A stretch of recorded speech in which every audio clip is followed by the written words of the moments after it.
How you doing? Hello there and welcome everyone to the sixth playday, I think it is. Yeah, sixth playday of the Paddock League. And also welcome my lovely co-casters every single day. Peter, hello there. Hello everyone and welcome to today's broadcast. I'm glad that I can be here with you again after so many weeks. It's a pleasure casting together with you. Yeah, it is, and I'm glad that you managed to catch at least a bit of a sleep and you're alive. That's nice. Yeah, you can tell me about it. But yeah, first of all, let's have a look at the current leaderboards, the scoreboard. WiLD Multigaming just leading the league by far with the 4 points in the lead, and just still no one can beat them so far. We might have a decent fight today for it, but that's the next match. The first one will be between Dark Tigers and Illés Akadémia Spirit. And yeah, that one might be interesting too. Indeed, as you say. Right now, Dark Tigers in position of underdog, so Illés just gonna have to prove themselves that they are still the best. They are in the position of the underdog, but like this match actually might be closer than many might think, because on paper, when you look at the leaderboards, they are quite far apart. It's I think 4 points between them right now, so it's not that much, but it's also not that close this far in the league. But on paper, both teams have actually the same number of kills in all the matches. And also, they played almost the same amount of rounds, like in all the leagues. So it means that it might get really close in the end, and it will all depend on the map. There we can see the lovely stack of the Czech team with one of the best fraggers in the league. Ego is currently, I think, on the 4th position when I check the stats. So yeah, we might see some decent fragging match. Indeed, as you say. Statistics don't lie, so we will see in near future. And also like what kinda works with the cards that I laid down here with the interesting match that might be closer than we think is that both teams had kinda played bad in the last 2 playdays. Well, especially in the last playday, when both teams lost, none of them really performed. It was kinda bad day for them, so they both, I think, would want to perform today and show us that they still have the skill. And it will be interesting to see what map we play. And as we can see, the Oregon League continues. Yeah, what to say? Well, we can't really say anymore that it's an Oregon League. I think the last 2 playdays there was like no Oregon, or at least just even one.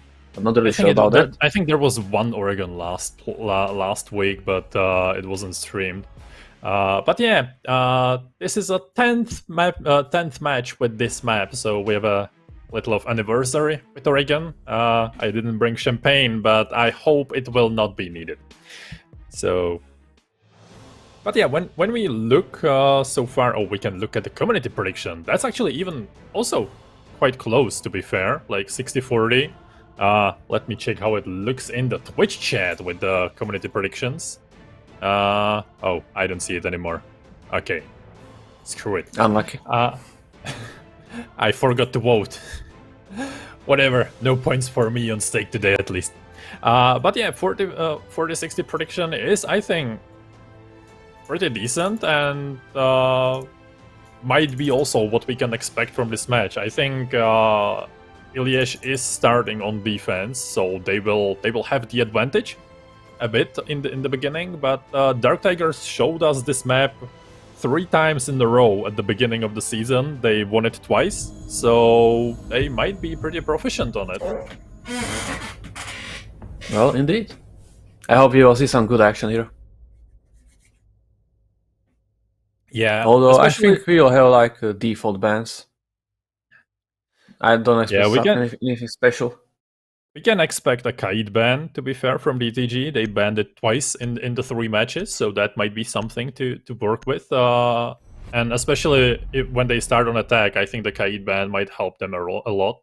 Thatcher of board kinda expected. That's like, yeah. When you don't see Thatcher everyone knows that. Yeah, when you don't see Thatcher banned, it usually goes really wrong for the defense. I've seen a few matches this season, not only here but also in Pro League, when Thatcher was not banned and it was just a bloodbath for the defenders. Like it's so hard to defend with Thatcher on board lately. Well, yes, but because he's pretty much making everything super easy. Like he's making easy to open the walls and everything. It makes everything faster. For example, you sometimes just need to go below side, use Zofia charge, destroy batteries, everything. You know, everything has to have like great timing. And then with Thatcher, you just throw an EMP and you're good. Yeah, you know? and especially with the late trend of a real aggressive roaming, I think I like it. I personally like that style. It's great to watch. It's also kind of enjoyable to see and just to try it yourself. So the aggressive roaming is something I really like to see, and I hope that Illés will show us some aggressive roaming on Oregon, because this is one of the maps where it can thrive, where you can really be aggressive, because you have the basement that has like well, actually three staircases you can get up with, and also you can roam really well and rotate really well. So it's going to be interesting to see what they bring on the defense. Well, and we might see actually this type of roam with Vigil on the board. Yeah, we see that Nero is sticking, so no 6-pick here. Yeah, no 6-pick. Both lineups kind of not default. I think Ella and Vigil are not like the most pick operators, to be fair. But on the attacking side, it was pretty default lineup with without Maverick on board. It's just, yeah, you bring all the hard breaches you can, basically, and some intel with it and some breach destruction. Well, yeah, you got everything you pretty much need to open the walls. Ash, Zofia, some nades, and 2 hard breachers. Not much to say. Yeah. It's up to Dark Tigers what strategy they decide to bring here. And I don't know if Ella is running a shotgun or the Scorpio. I'm not sure. I've heard the usual bang bang bang of that shotgun. We only hear the smoke one. Yeah, it might also be the aggressive Ella with a shotgun that's kind of like... Oh yeah, there's the shotgun. We got some nice gaming spawn pick here. I think I saw this like literally the first play day. Oh, it's a but they got drawn out, so yeah, that's unlucky. They got drawn out. And I also like one of the spawn picks I like. I don't use it. To be fair, I'm a horrible spawn picker, so I don't do it much. Oh, that was a nasty run out, but he only managed to down Thrall there and paid with his life. So Rizzy is the first one to drop, and Tomikov almost picks up another one. He lets Nero, and I think also the smoke Alexio. So both these players need to be wary now with what's happening around them. Yeah, Tommy saved his teammate's life, but Nero finishes Thrall off the moment I said it, but Tommy is here with a double kill on refrag. Nice job, great job by Tommy.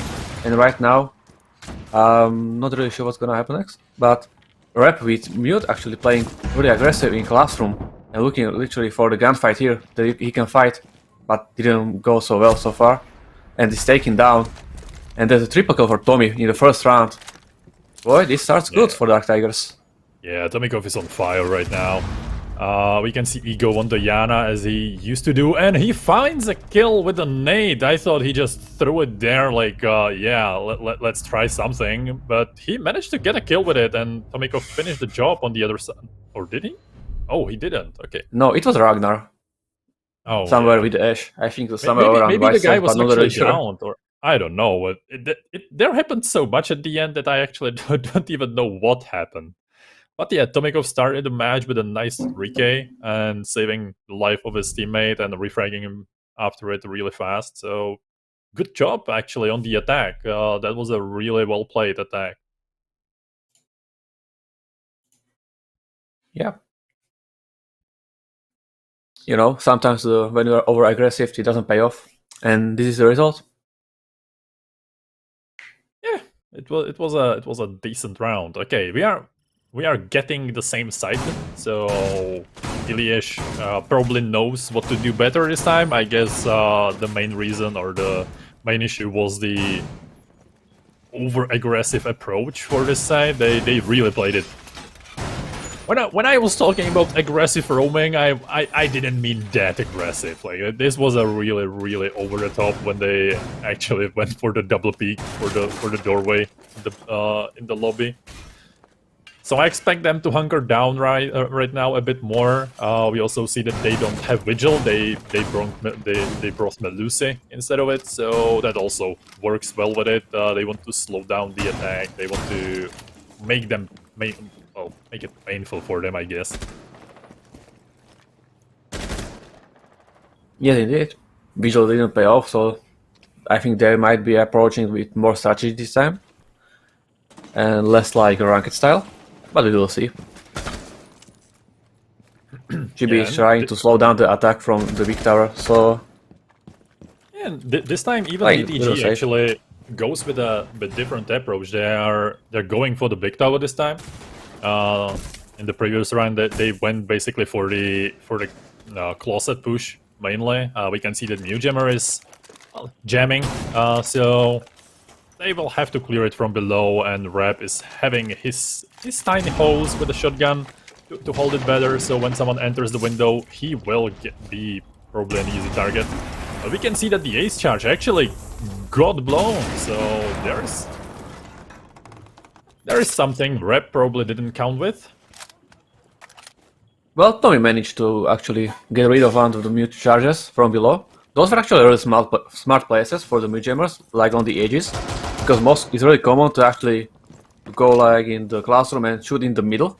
But if you shoot it in the middle, like it won't destroy the both. Sometimes it misses both of them, you know. And there also goes the first with the open frag. Yeah, that's what I wanted to say. Nice. Sorry that I saw that from you. No problem. And we can see that Rap is getting, well, not much under the pressure, but he can't move much, and Thrall is using this bit of an freedom to push in the master bedroom. Ragnar knows there is someone in the meeting. It's probably Chibi with the Jaeger, and he's trying to get in a position where he would be able to flank from, but there still is a Claymore in his way. And he tries to hold it from below. That's also a good position because the hatch and also the destroyed floor can give you a nice angles.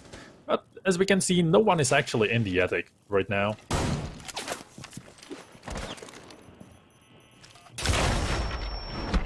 There goes a nice C4 try, but Ego with the R64, 36, or G36, fuck, that's the one. Ribs the life out of the smoke, or mute. And that's another body drop, then Ragnar follows it with another one with the R4 this time. And Illés is getting on a back foot right now. The plant is going down, Fake Shaco picks another one with Reezy. Chippy manages to get the flank done and kills 3. Nice triple K from this Hungarian boy, but he's in a 2v1. The plant goes down and Fake Shaco finishes the job with the SMG. That was like a really nice triple kill from the Jaeger. Like I was like, whoa, he denied the plant and all of a sudden triple kill on the point. Man, if he went for the kill with a pistol on the player that was like flanking him from behind, there might be a serious problem for Dark Tigers. Imagine that you would lose the round in 5 seconds like that. That was really close and nice attempt by Chibi. Well played, man, but nice try. Nice try. It was really beautiful to see that the flank at the end actually worked, because none of the DTG players was holding the white stairs where he came from, and that was kind of surprising. I don't think they knew any one of the players is still roaming. I think they all thought that they're on the site. But yeah, in the end they managed to pull it through the finishing line. So Illés is trying something new. They will go into the basement with the Goyo and without the kites, which means the meeting hatch will be pretty easy target. Hibana or Ace will do well, fast process with it. I guess Hibana will be the one opening the hatches, and Ace will be probably going through the blue in the elbow or on the pillar walls. Yeah, there is a lots of places the ace can be more useful than on the hatches. Well, yeah. It all depends on up to Dark Tigers what type of attack they decide to choose. Either you push bunker and big tower or freezer and lobby, you know. And someone will later flank from the other side probably. That's pretty much the most common thing and strategy. But so far we might see that actually Tommy is pushing small tower with ego, and it might be a small freezer attempt, you know. Yeah, and I like this fast push. They basically got the control of the west side of the map of the small tower and kitchen in like 15 seconds, and now they can focus only on the freezer that's standing between them and the site. The droning was done really thoroughly, and we can see that no one is actually roaming. There is only Rizzy just at the bottom of the big tower, but that's not much of a roam. He might, though, get into a flanking position really easily, because he has been not droned, and it's a strong position. I don't know if he has impacts or C4. Okay, he has a C4, so he can't make a fast rotation, but he can try to blue someone with a C4. And Fake Shaco is the one getting blown in pieces with a sliver of HP. I guess there was a C4 that was waiting for him a bit.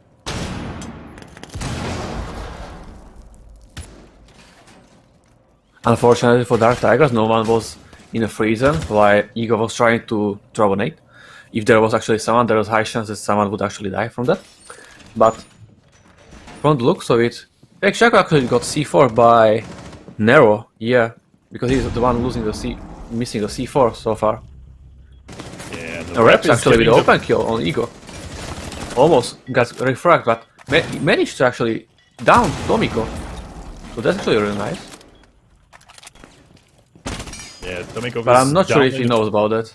Yeah. I don't think he knows that he downed the opponent. You don't down that much with SMG-11, it just sprays all over the place more often than not. But I like that there was an attempt for a rotation from the attackers, but right now the Rep and Chibi are ripping through lines of DTG. They both get the one, Nero finishes Tomic, and there goes the flawless round with the Rizzy finishing the job on Fake Shaco. Yes, and it was flawless round. You know, pretty, I would say, well played by the team Illés. Not much to say. They stood correctly, I would say. Yeah, they managed to. Everything was on the point. Exactly. That's like the best thing to describe it. Like there was a nice rotation of the setup when they found out that the main push is going through the freezer. They just rotated the Goyo shield, and even Jaeger just picked up his Jaeger ADSs and put them in freezer so they can deny more gadgets thrown there. And it was a really nice nice adaptation. And there were two nice 6-picks. The mute or the smoke getting 6-pick for a mute, I guess, to deny Ego more often than not. And also to get a breach denial, because they don't have anything else for it. So that's one. And also Ego trying to bait someone with the Jackal, but I guess yeah, no, it's more useful for them right now. It can gain intel, it has a good guns. Ego is one of those that runs the G36 instead of the ARX. Yeah, both guns are viable in my opinion. It just depends what you prefer. The ARX is just a weird weapon for me, you know. I always played normal with that gun, but for some reason, this one has actually a grip, and it's really like uncomfortable for me. For no reason, I don't know why. And Nero with nice pump pick. That was a like nice shot. Yeah, that and Tomic was the victim. That was a nice spawn peek there.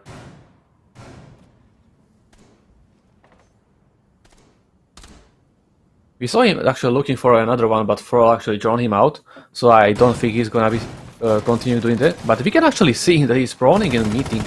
I mean split, sorry, but I'm not sure if Dark Tigers knows about that. But this time it's gonna be quite hard for the team Dark Tigers to actually push. Ragnar needs to actually destroy both Mute Jammers in small tower and classroom as well, so they can actually make some pushes here. And okay, the Mute Jammer in attic is gone. That's good work from the Ash, but they're also Oh, there was the Jaeger, and I don't know who killed him, but it was really fast with the Ash. Okay, it was a Ragnar. I thought the Jaeger is safe there, but the Ragnar thought otherwise. And so the push is getting done on both sides. Even the small, not small tower, but the closet wall is already open. So Ego can rotate again on the big window and try to get some cheeky nade kills from there. And as we have seen, most of the Jaeger ADSs and Wamai discs are in the attic, so there won't be that much on the... okay, there are 2 on the window, so both Ego nades will probably get picked off if he decides to nade there. But as we can see, he's rotating to the kid's window and might be able to pick off someone else. And Fake Shaco in the meantime picks up Nero with a nice swift headshot on the stairs in Armory, near Armory. So that's the advantage for the attackers this time. Well, I don't know if there was actually a goal or he just saw the player on Armory hallway, but that was actually a really nice shot. But it was thought it was actually a refrag, and Rep is actually taking a double kill, I think, and killing Fake Shaco. I think he's in Armory hallway. And Ragnar is taking his shot and managed to put the situation in 2v2, 30 seconds left. And right now, they pretty much need to synchronize together, but Mute here is saying no to Ragnar and putting Ego in a really tough situation, 20 seconds left. And she is trying to bait his opponents on the clone and needs to find really quick kills, but Reb is saying nah, then not gonna happen. And there goes the second round for Team Illés. He tried the bait with the Yana clone, but none of the opponents were near enough to hear the sound of the Yana clone actually deploying. Maybe the Mute did, but the Wamai definitely was too far to hear it, so he just went for the... even if it would be a Yana clone, he would shoot it, so he just went for it. Well, pretty much. Most of the players actually knows that you can't really drone in 15 seconds at the end of the round. So they just took a pre-fire, you know. It was for them. It was obvious that it was a fake. And especially in 2v1, you want to shoot everything that moves, basically, unless it's your teammate. So yeah. And sometimes even them. Yeah, sometimes even them. Don't tell me about that. Like I'm a professional teammate killer.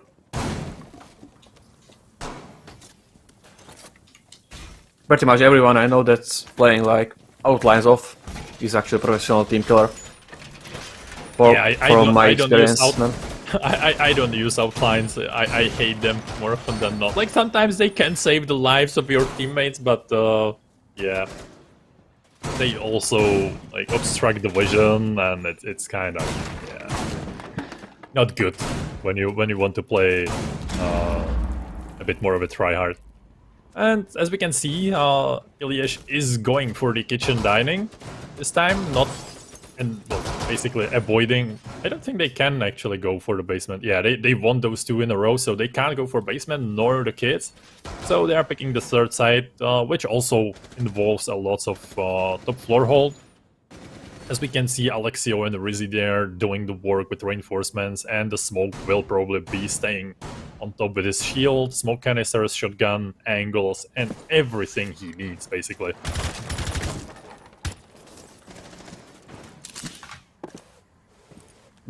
Yes, not much to say. So far, it's quite common push. Attackers are gathering in the bedroom and big tower, so they will probably push together on the kids. And we will see what type of game we will see now. I mean round, sorry.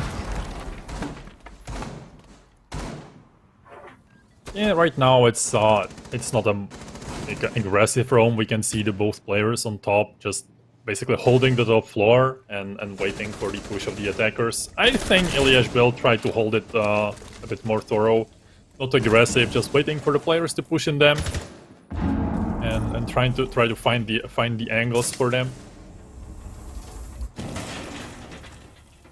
Right now they are slowly getting pushed, and we can see that Alexio is trying to hold the nasty angles there, but no one is waiting for him in the big tower right now. It's Rizzy that's getting lit on the white stairs this time, And Chibi finds Ragnar and Rep finds Domikov, so there goes the first 2 kills of this round, and DTG is on the back foot right now. Rep with a nice flank and kill on Thrall, and another one on Fake Shaco in the attic, and this round is basically over with a minute to go. Ego can try to do whatever he wants. He switched to the ARX, so he wants to find a bit more. He found 1 kill, but Nero finishes him in a split of a second with a nice refrag at the end. Well played by the Jaeger and Frost. We saw that Jaeger actually got a kill from the verticals. They were set in front of the side from below, and Frost on nice flank where he killed up 3 players. That was actually really nice to see. And in the end, it was not. Ego was in a really tough situation. Not much he can do actually. You know, when 2 players run out, it's like, you know, it's kind of manageable. But in the end, it will be still 3v1 without anything. So yeah, there goes the round for Illés. It was a really nice hold, and definitely the flank was what kind of decided the round for them, because there came a 3k basically from the flank alone. And yeah, it was a nice push on the top floor. And this time we are going back to the basement, which was basically the first defensive round Illés managed to get for themselves. And we can see that Nero is preparing the shields basically same way as before, mainly for the big tower push. And if the need arises, he can again easily just pick up the shield, you know, that's in the corridor and move it to the freezer or whenever or wherever it is needed. Indeed, actually, very common strategy. I'm not really thinking of strategy, just the moving the setup is like very common. Yeah. Everyone is doing this nowadays. Like the side is not really that big, so it's easy. Just pick one shield, reinforce one wall, and you're pretty much there. Especially this side is really nice for switching the setups. You can do it really fast. The basic setup change is the elbow, where you just pick up the shield or leave it there, reinforce it, and yeah, job done. You change the setup and brought another layer of for the attackers. And we can see that DTG this time is focusing more on the blue push, so there will probably be some nice shots definitely on Rep's body. I think Domikov was the one that shot him really low, and Fake Shaco finishes the job with a nice peek through the open wall. So there goes the mute with a shotgun and SMG-11, but there still is smoke in the elbow. He's holding it. He got thrown down though, so there is. Oh, they definitely know about him, about the setup. Still, nice first kill from Fake Shaco this time. Yeah, even with the open kill, but the Dark Side didn't manage to get the control of the bunker, so they are still trying to get there. But I'm not really sure what every single player is doing right now. We saw that 3 players are outside bunker, 1 was big tower, and I expect the last player flanking somewhere from freezer or laundry. So we will see in the meantime. But for now, Nero is trying to challenge barrels from the electric, and so far, not really successful. And he is also the last man standing there. The rest of the DTG rotated to the big tower, and they found Riz in a nice push. Ego pushed down with a twitch, and he is the one in control of the big tower now and the pillar, and pushing down inside, finds the Goyo and another kill with it. 1 guy in freezer, 1 on his left in the elbow. The guy in elbow is basically doomed right now. He can't do anything. Ego finds him really nicely, and now brings the revolver, but almost managed to get it, but Fake Shaco finishes the job. So this round goes really nicely with a nice swift push of Ego in the hands of DTG. Yeah, Ego was confident in those kills. He knew what he was doing there. Nice job. 3-3 on the line, and we got the side swap. So we will see what type of stats our Dark Side is gonna bring here. Yeah, this half was definitely exciting. I like the attacks that DTG is bringing.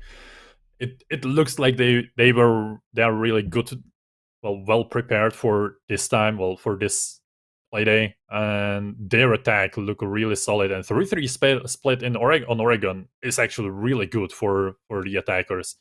You don't usually see that, like when I Give me a second. Oregon, how does it look? I think it's like 60-40 right now for the defenders. Well, it actually got balanced in the last few matches. It's like 47-53 this time. So not so defender-sided lately, but it usually used to be. Right now we have this match, so let's get back to it. Well, so far nothing uncommon here from the Dark Tigers. Darksiders, oh boy. I still need some sleep. That's actually something completely different game. Well, Darksiders also work, you know. You might see a Darth Vader there in a bit. Yeah. But we can see one interesting pick in my opinion. That's the Arune in the hands of Frol.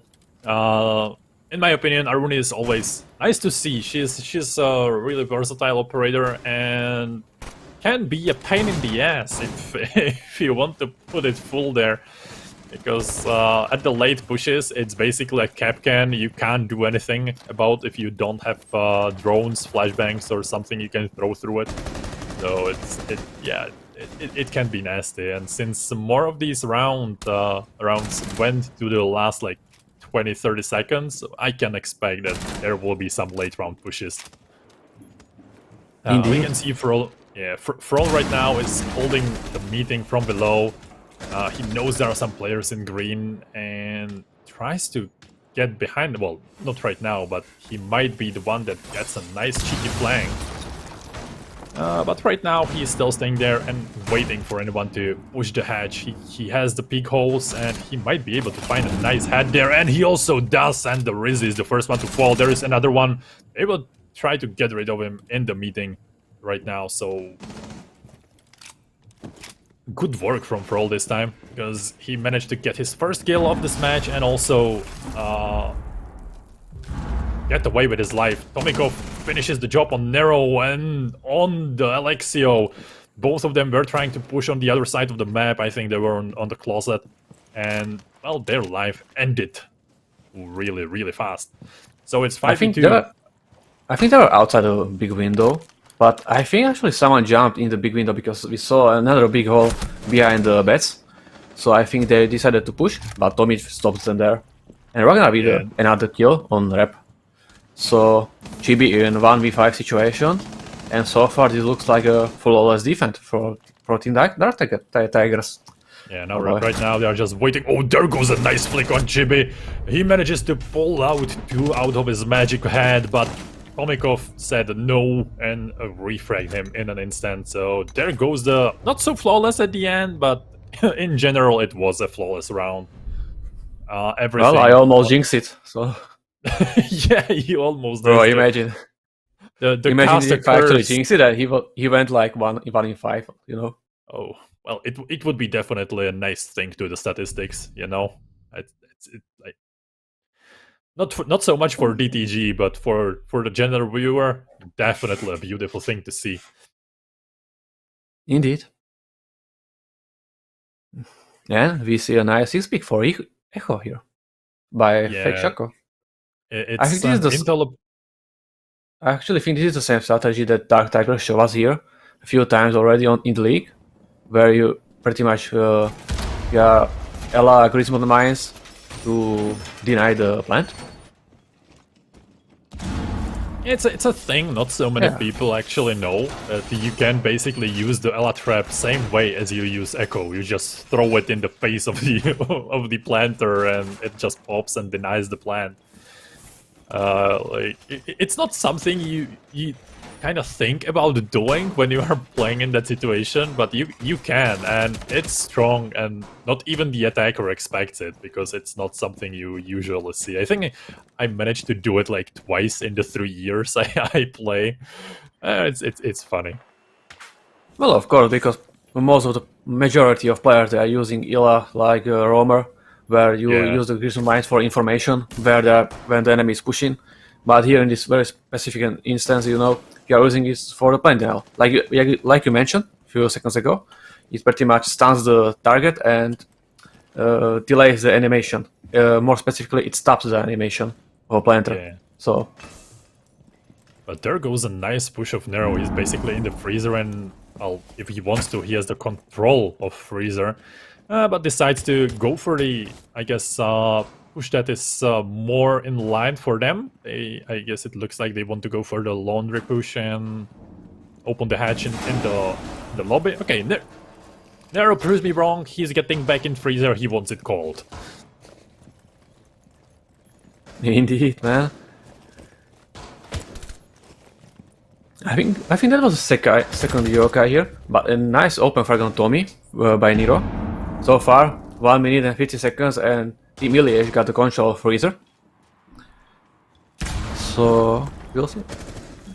Yeah, but there are two players watching the freezer. Fake Shaco is hiding behind a bomb, not drawn out, I think, right now, so he's still safe there. There also is the 1 disc in the freezer that is undiscovered, so if Zofia tries to stun someone or destroy something on site, it might get her down, and it actually does. There goes the down on Zofia, but Reb has something else in mind and kills two players on the side. Ragnar tried a nice pre-fire, but there goes another flawless round from the hands of Illés. Really nice swift push. They basically lost the control in the freezer, and there went the round. Yeah, Hibana with a really nice double kill there. He swings one player, then fakes the pickup of the injured Zofia, and then just kills another. You know, that was really nice to see by Rep. At least I think it was Rep. I hope so. Yeah, yeah, it was Rep, and it was lit, as the kids says these days. The younger generation. Yeah.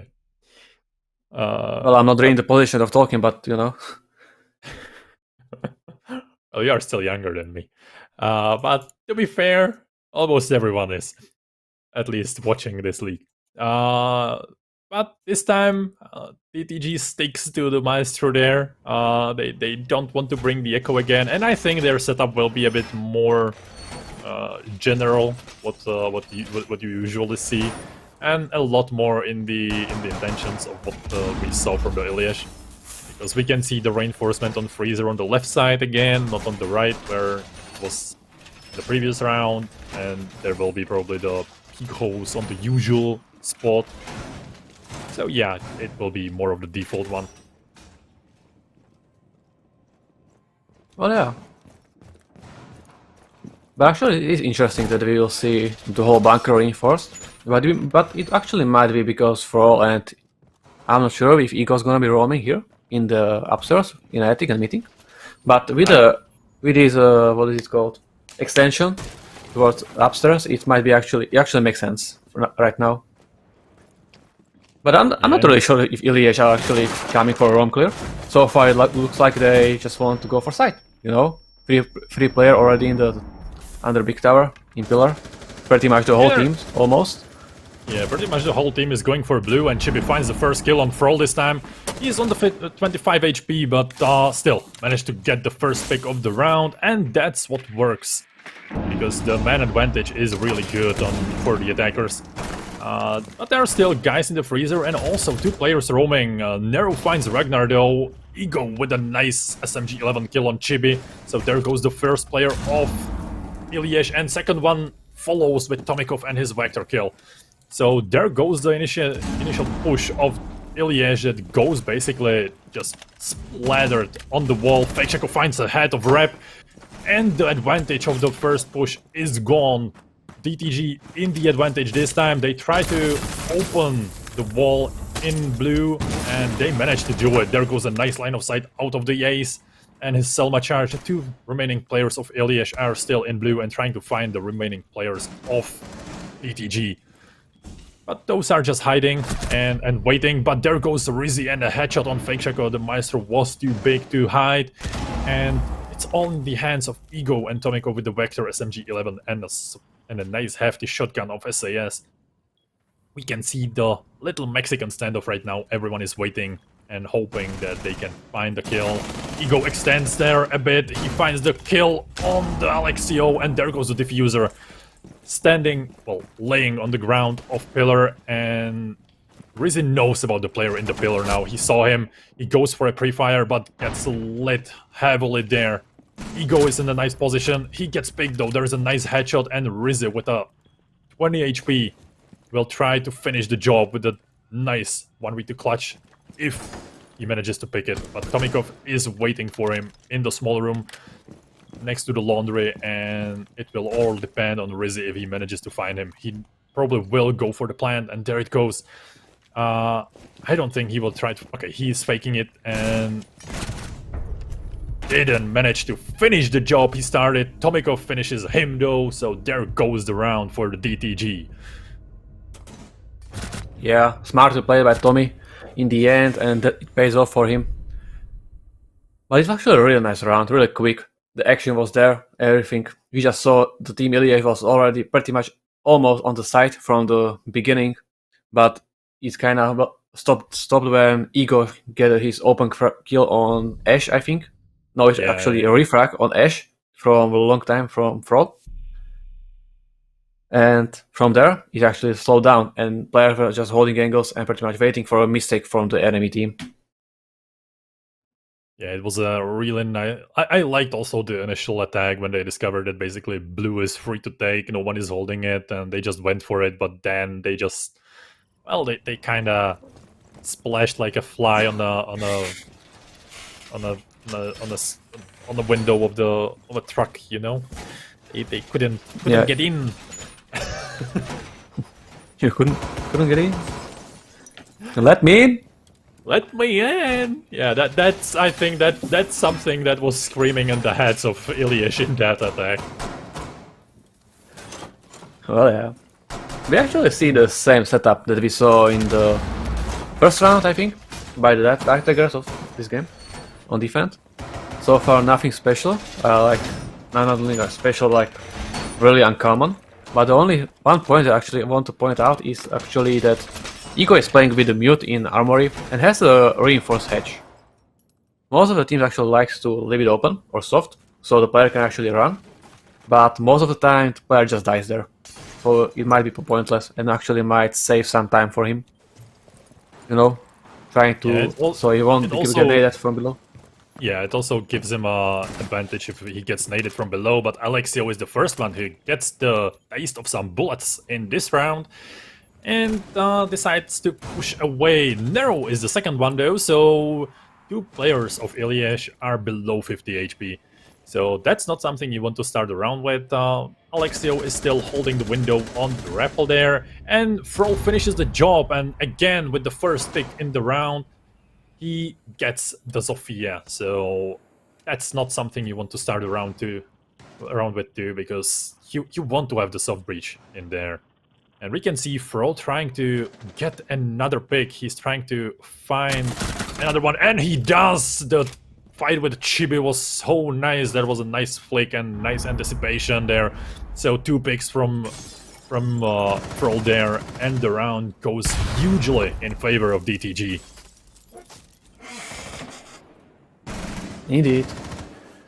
Right now, 3v5 situation, and everyone is on the big tower side from Team Illés, and I'm not really sure what the players can do here. There is like really tough position, but Ego is actually burning down. Hibana found the shield in the trophy, but he can't really jump down, and Ego finds a nice headshot with SMG-11 there, and put his team in a 5v2 situation, and it's even worse for the Illés than it was like 15 seconds ago. Yeah, 1 minute left, and yeah. Ego is on fire today again, as we expected from him.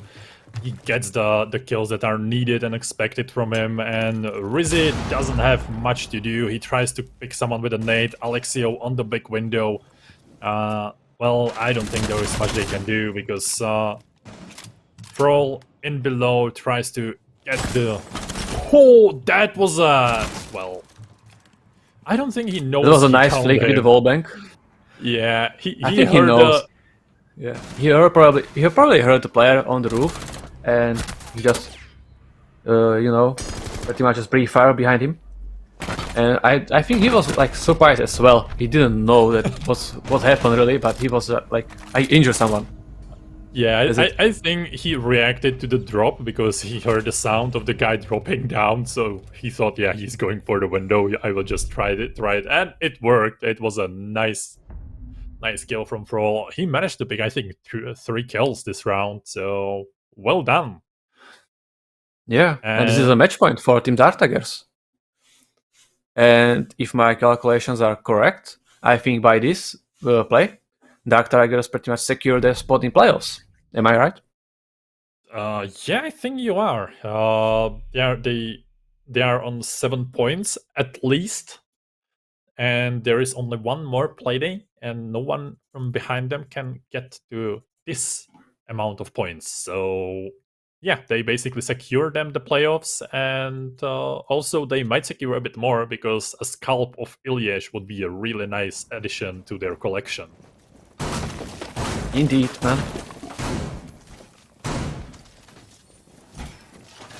They pretty much need the victory here. So, well, I just said that pretty much secure it, and I said like, forget it. I'm talking like nonsense today. Nah. Sorry for that. It's not that horrible. It could be really a lot worse, you know. But this time we can see that DTG is going for the defense of the kitchen and not the meeting, the other one, dining. And yeah. They already met the enemy. They just want to dine with him this time. And Ego is going for the big tower. He might be able to get some cheeky kills from there if he dares, but he might also use it for a late flank. But no one is spawning. Oh, actually, someone is spawning there. Oh, they are already pushing through to the blue. There goes a nice try with the C4, but it didn't bear fruits there. So he will just drop down, try to rotate, I guess. But be aware, you might get picked on your way down. There goes the sledge. His Ego is in a lot of pressure right now. He's getting drawn left and right. Yeah. I wouldn't want to be in his skin.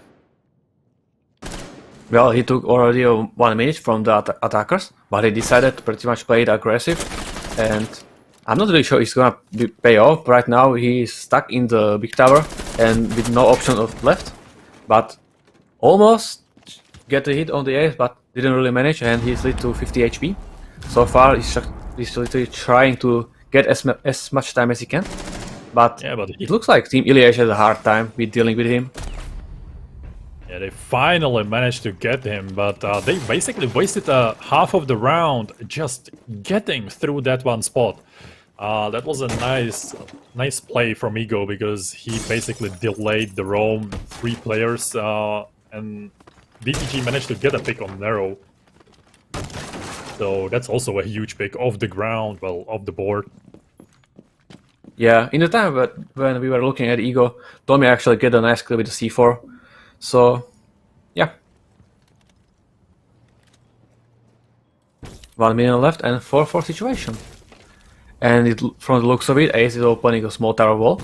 And it might be actually a split push, but I'm not really sure what's the game plan here, because Ace is all alone in the small tower with the diffuser, and with 1 minute left, I'm not really sure what you can actually do here, without control of showers or anything. Well, we can see that he manages to... Yeah, we can see that he manages to get the kill, but he is also getting killed by Froll.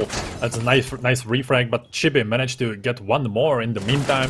So it's a nice 3v2, but Froll has something else to say with another headshot. He is ripping heads on the defense this time. And he is the one getting picked this time though, so it's all in the hands of Ragnar, who has 2 opponents, Rep and Rizzy in front of him. Not anything you can do. We can see that they are going for the plant, and there goes a nice nade, a deep one. And he's being held really well, and Rizzy with the sledge finishes the job. So we are going the full distance. It's either going to end up in a draw or DTG will win. Indeed, as you say. It was quite chaotic round, I would say. Like, taking the upper side from the big tower and then rotate towards the small tower. It was like, it was actually done pretty well, but I'm not sure if it's actually worth it. But in the end, but they won the round, so who am I to judge? Yeah. And we can see that DTG is bringing us back to laundry and supply, and it's going to be interesting to see again, because both times they defended it, it was a different hold. They once won it, once not. With the Echo, they lost it.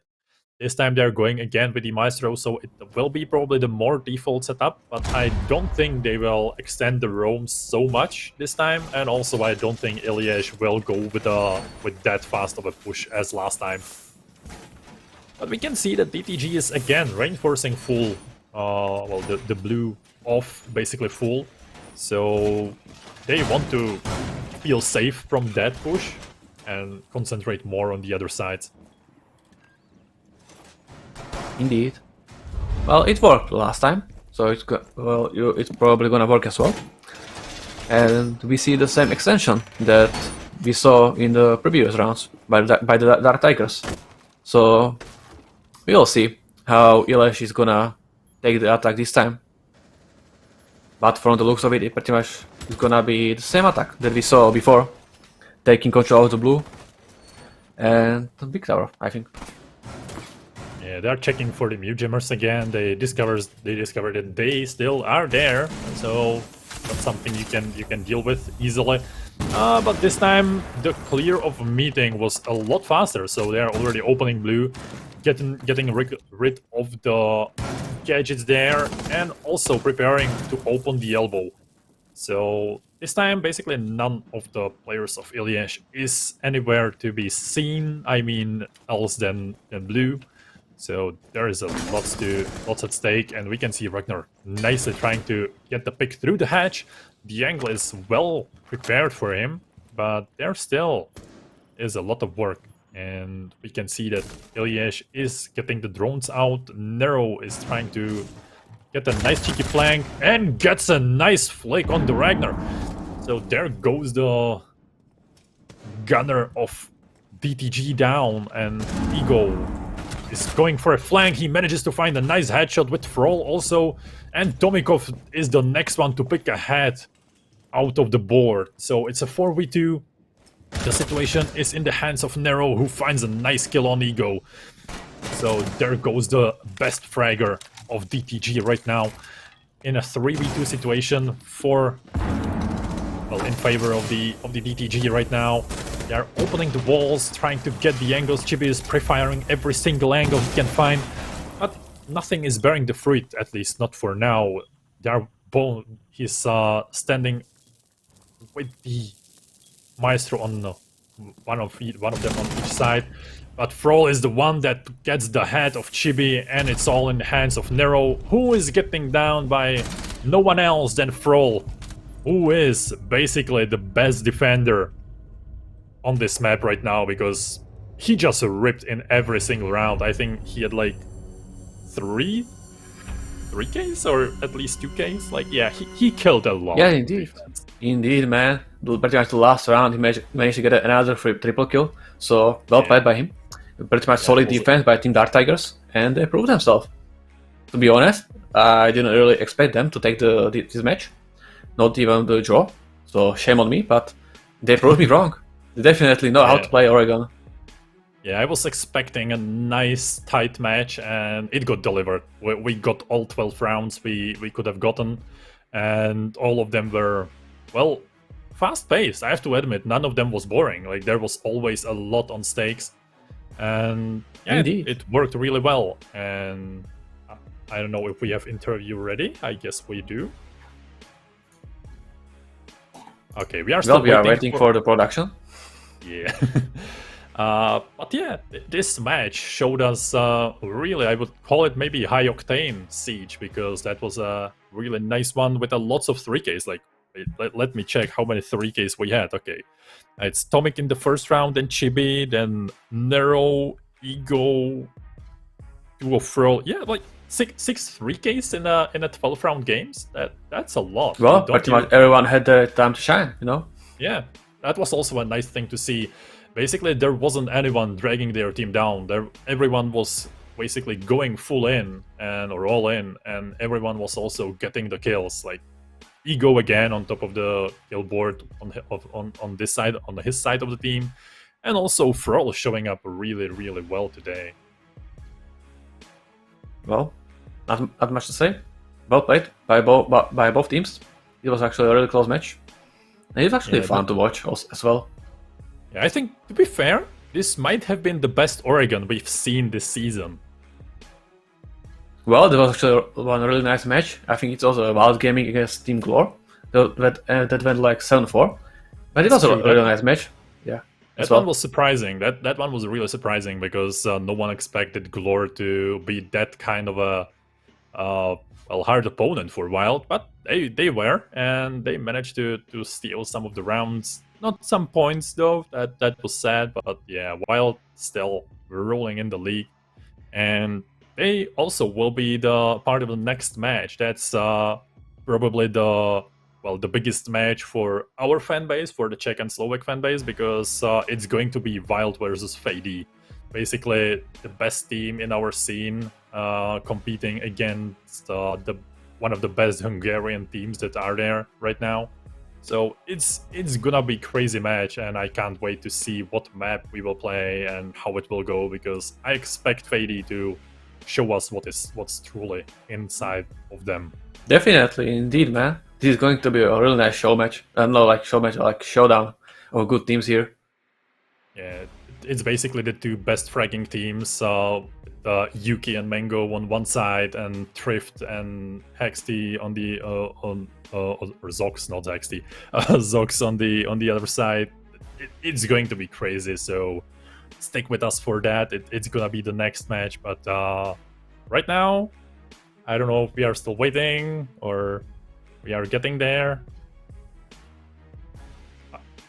Okay, we are ready to talk with the winners of this match, DTG. Hello guys. Hello there, Tomikov again, and congratulations to a really nice victory. Thank you. Really appreciate that. Yeah. So my first question is, how much did you prepare for this match? Because it looked like you went all in, and it was really beautiful to see. Like we prepared like all week, but without me, like with another player. But I had like some stuff to do to the school, and some, like I had some other activities also. So we prepared 100%, and we win.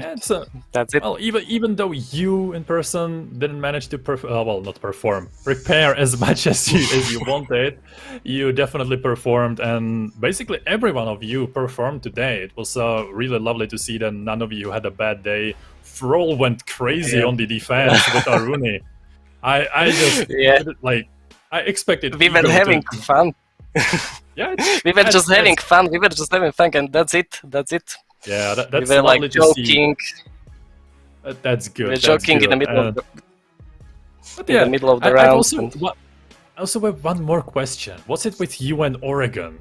Like, you played it 4th time this season.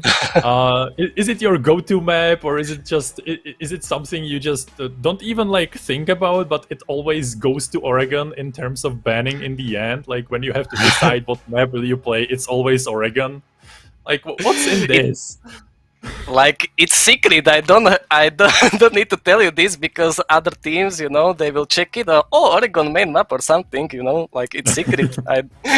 It's secret. So you're basically hiding the strats. Okay, we get it. The playoffs are on stake. That's where the big games are going to be played. Yeah. And also, you secured your playoff spot today. So next week is going to be not a bye week, but yeah, you did. You are in playoffs for sure. So nice. You can chill a bit more and maybe show us another map next week. It would be nice. Okay, we will think about it. Maybe another Willa. No. We will change some maps and some strats also, so it doesn't matter for playoff, So, but we enjoy our Oregon, so what we can tell you. Yeah. Like it was a really nice match to see, and again, nice talking to you. Congratulations once more, and see you next week, hopefully, when you win again. Okay, see you. Hopefully, see you. Goodbye. See ya. Well, those were some nice words by Tommy. Yeah, again, well, as always, to be fair.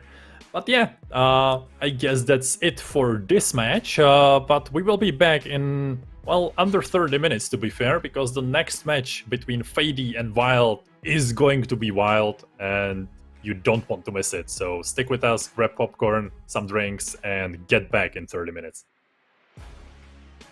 See ya later.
Extreme Gaming.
Hello there and welcome back to the 6th play day and the match between Fadee and WiLD, and also welcome back my lovely co-caster Peter. Hello man, I'm glad to be here with you again, back for the second game, you know. Yeah, what can I say? It's always nice. I was excited I am for this match, man. Yeah, I'm glad you didn't take a nap in between. Well, maybe you did, but well, whatever. But here we can see the, well, reigning champion of the league in Fadee, with Ivan, Assassin, Yuki and Mango, the two top fraggers of this league, and their 5th player Terrenson, or Terran for short. These players are well known in here, they're crazy, we know that, and we hope that they finally manage to win against the top 3 Hungarian teams in this league, because they, in last week, they managed to draw with Nice Gaming, and I think they still have to play against Illés. I'm not sure though if they already did or... I think they already played together. Yeah, they played with Illés on Villa and they lost it horribly 7-2, so they have something to say about this match. And I hope they will, because WiLD Multigaming is currently the best team in this league. There is no point denying it. They won every single match and stumbled only twice. Once against Plague and once against, I think it was Glor who gave them a hard time too. Yeah, it was Glor and Plague. Those two teams managed to get some rounds out of them, but in the end they always won. And the last game they lost, like even counting in the Hungarian league, is the game in qualifiers for PADDOCK League. That's the last game they lost, and I think it was with Nice Gaming in the finals. So that's some time. That was actually a long time ago, as you say. So there is something that needs to be done with it, and if anyone has a better, well, I don't think anyone has a better chance than Fadee right now, because they should be on fire. They played a nice match against Chaos in the Nordic Championships. I think they played it like 3 days ago, maybe 2 days ago. They lost it 7-5. Yeah, they lost it 7-5. Yeah, that's actually a close match. It was a really close match. Yeah, I watched it, and it was a fight till the end, and just small mistakes cost them the win there. But all in all, it was a great performance from them. Only Yuki is lately a bit, I think, I don't want to call it out of the shape, but in the last playday of this league, he didn't perform up to his standards, and against Chaos, it was the same. So I hope he will find his ground again on Cafe, because up until the last playday, he was the only player in the league who had 1 kill per round, like in the season. So that's something, like that shows you how potent with killing he is. And this time we are going to see Cafe, which is the only map that WiLD stumbled on against the Plague. So this match might be really crazy to see, and we will see what these two teams have to say about this, because I'm glad. I'm looking forward to this match. Indeed, man. Everybody knows that Cafe is really defender-sided map, so whoever's gonna start on defense is gonna be in the advantage here. We saw that Team WiLD, they're actually really good with C4s. We saw that from the last 2 players ago, or the last one, when they played against Team Plague. We saw Triff getting like 2 double kills in the kitchen with C4 and with his teammate. Yeah, so, it was Zox and Triff who got the double C4 kills, basically, that changed the rounds. And I hate the sun. Okay, it's toying with me in here, but back to the game itself. Yeah, it was a really nice to see that they performed, and Triff is one of the also contenders of the top spot for the top fragger of this league. He didn't play 1 game at the beginning, but from then, like except for that game, he performed crazily in almost every single game. The community prediction though is balanced, as it should be, because this is the match of 2 gigants, and I hope that Fadee will show us their true strength today, because they still need to kinda, balance the loss that they got in the first round against Gunrunners. That's something that will be stuck to them for a while. Well, that happens when you underestimate your opponent. True. But, well, that's in the past, and we should learn from it. Next time, they definitely are not gonna stumble upon something like that. Well, I hope not, because it would be really unfortunate. But yeah, this is going to be also quite some... Well, it's quite some time since Fadee played Cafe last time. The only match I can find they played Cafe is actually from the Nordic League, where they played it, I think, 2 weeks ago, and won it. It was a good match. Yeah, it was 10 days ago exactly. Against a team called Skade. I don't know them. But yeah, they won it 7-1, so they might feel confident on Cafe. It would be nice to see them perform really well on that map. And right now we are just waiting for the for the match to begin. For the players. Yeah, for the match to begin. It should begin any second, so you tighten your seatbelts because this ride is going to start. Hopefully. Yeah, hopefully. Yeah, but back to Cafe also a bit. Do you like the map? Yeah, I do. What about you? Quite a good map. It has its ups and downs, you know. But there are situations where, you know, it can show how good you can clear roam and showcase how you can actually good roam clear here on Cafe. Yeah, that is actually one of the tougher maps for that. Yeah, a lot of teams actually struggle with this. And it's also one of the few maps that actually has like 3 floors that are all like the same strength.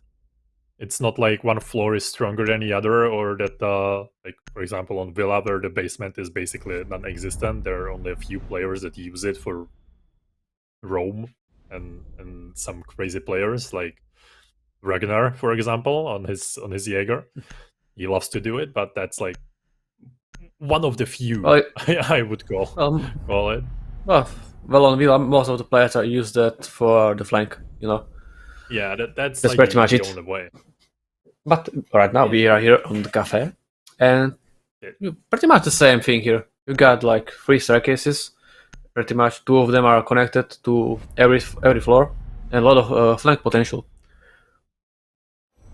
And also lots of kind of easy ways to deal with the roam and with the flanks, because you can, especially Nomad is I think really strong on this map. Like you can utilize her really well, especially for the flanks. And so when you encounter a team that loves to flank you and roam a lot, the Nomad is an easy choice. But right now we can see the bands, and also the first round will take us to the top floor, which is bar and cocktail.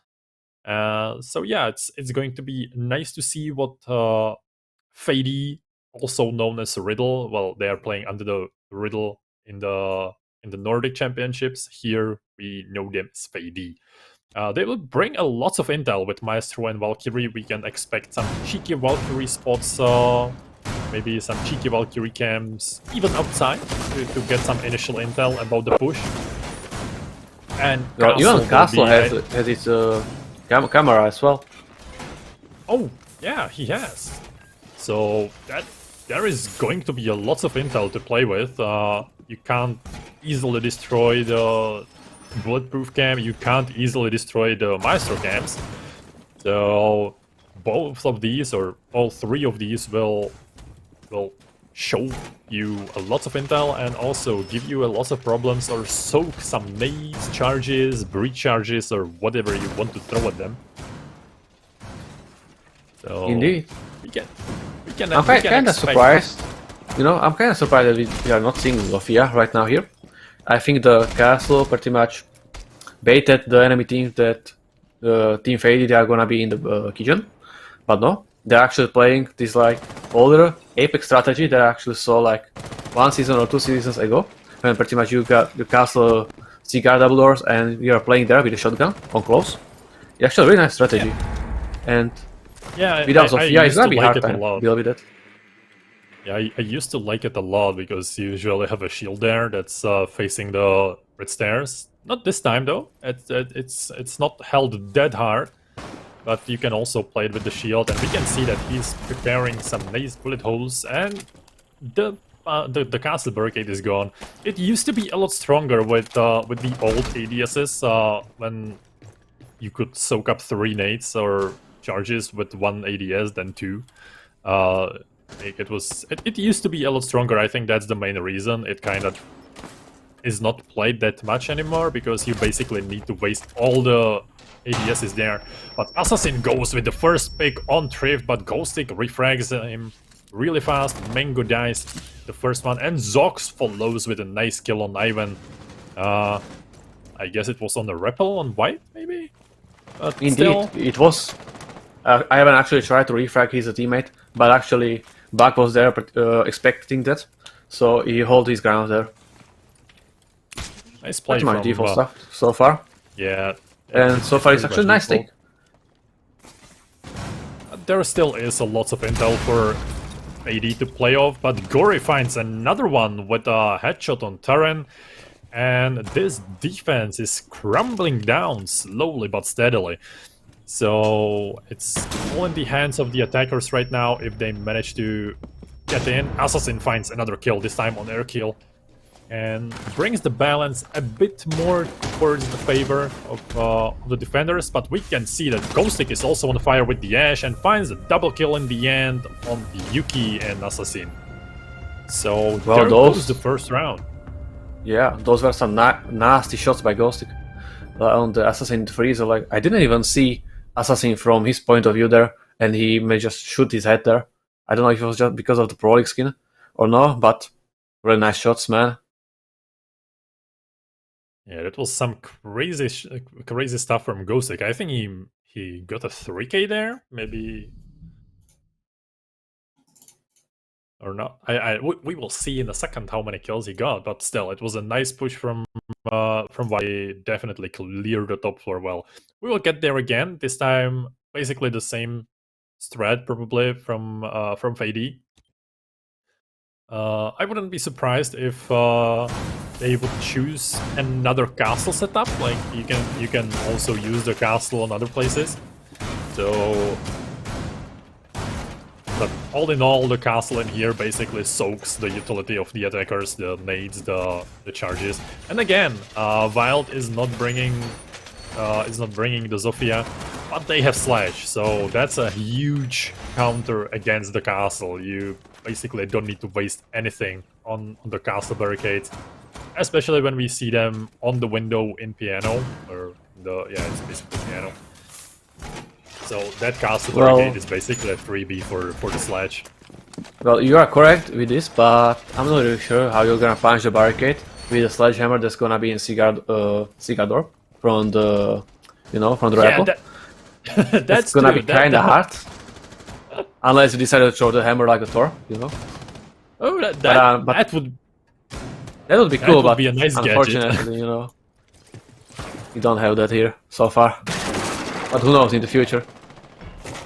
Well, I hope not. Like I like superheroes, but I don't need them in this game. Like many ops are considered overpowered and kind of a superhero, so it's nice to not get too much in the business of the superheroes. Well, 2 seasons ago you had invisible drones on the roof. You saw, Yeah, that's true. There goes the superhero stuff. And there goes another superhero stuff, this time from Gory, who managed to find, and again, Mango as the first pick of the game, or of the round. And again, number disadvantage for Fadee early in the round. That's not something you want to play with. Airkill is trying to punish the dead body even more. Don't know if it works for him, but the dead body will definitely not move anymore. And don't worry, it wasn't like he was trying to punish the dead body. There was actually a mute jammer that was denying the breach of the wall, so that's why he was shooting there on the spot. It's actually a really cheeky spot because you can put it in the cigar and it actually mute jammers the wall, so it's actually really hard to open. And another one is pretty much put in the corner on the window, and it's really hard to deal with. You pretty much have to go from below, and it's actually sometimes really not easy to get when there are players roaming. So Oh, there might get a nice play with Terran. I don't know if the super shorty or the shotgun is the play right now, but he definitely might be able to get that flank if he decides to. He can't go through the doorway though, because there is a nomad thingy there. But that's all that's standing in his way, and Gory is getting lit a bit. Iwan also, so it's not so easy for Fadee right now. But they are still holding their ground. It's only 25 seconds left in the round. There goes a nice cheeky fire through the bullet hole. but Zox is the one that finds Assassin, but Airkill finds his teammate, so there goes a nice teammate kill. And Taran finds the kill on the player that was trying to flank him, and the situation is 3v2 for Fadee. Ivan finds another one. Ghostic in the clutch situation, but Yuki slams him to ground and finishes the round. So there goes the first one on the board also for the boys of Fadee. Well, indeed, there was actually a really unfortunate team kill there in the freezer. Buck was pretty much trying to fight his way with the castle, but in the end it was his own teammate that pretty much killed him there and helped the enemy, unfortunately. And it was really too late for the refrag, and castle was ready for that, and he stood his ground. So, nice round by the Fadee Gaming. Even though they were in disadvantage pretty much from the start of the round in a 4v5. Yeah, it's Mango is having a hard time right now. He got basically picked twice in the first, like, I don't know, 20 seconds of the round. That's not something you want to start a game with. It's not good for your morale and for your performance, but I guess that Mango will shake it down really fast and show us the true potential of his skill and his killing abilities, because to be fair, all the top fraggers right now are kind of silent, except Yuki. He got 2 kills in 2 rounds. That's up to his standards. That's good. That's good to see. Right now on Castle, with not such a great weapon in his hands, but he can kill even with the pencil if you dare to, try him. So I guess we will see that even that gun is deadly in his hands. And we can see also an interesting... Yeah, there is also an interesting setup with the castle, because he is basically holding the trains with the castle, with the castle barricades. He has some cheeky long angles, and one of the powers of castle when we are talking about the superhero stuff is that he should have a 1.5x on his MP5K or MPK. So that's he has an ump, I think, but whatever, on his gun. So that's something you want to hold for these long angles. Indeed, as you say. Well, we actually saw Taran playing castle with that ugly holo that I actually despise, man. I just don't get how people can play with that. But whatever, it comes down to personal preference, so not much to say from me. I feel you. It's, I don't know. I tried to play it a few on Yana when they took my nice holo, the old one on that top, and yeah. You can tell me about that. I'm still mad. It's because I used to rock Yana with that setup, you know. Oh, Taran with a nice shot through. Oh, that's a nasty angle there on the window, I guess.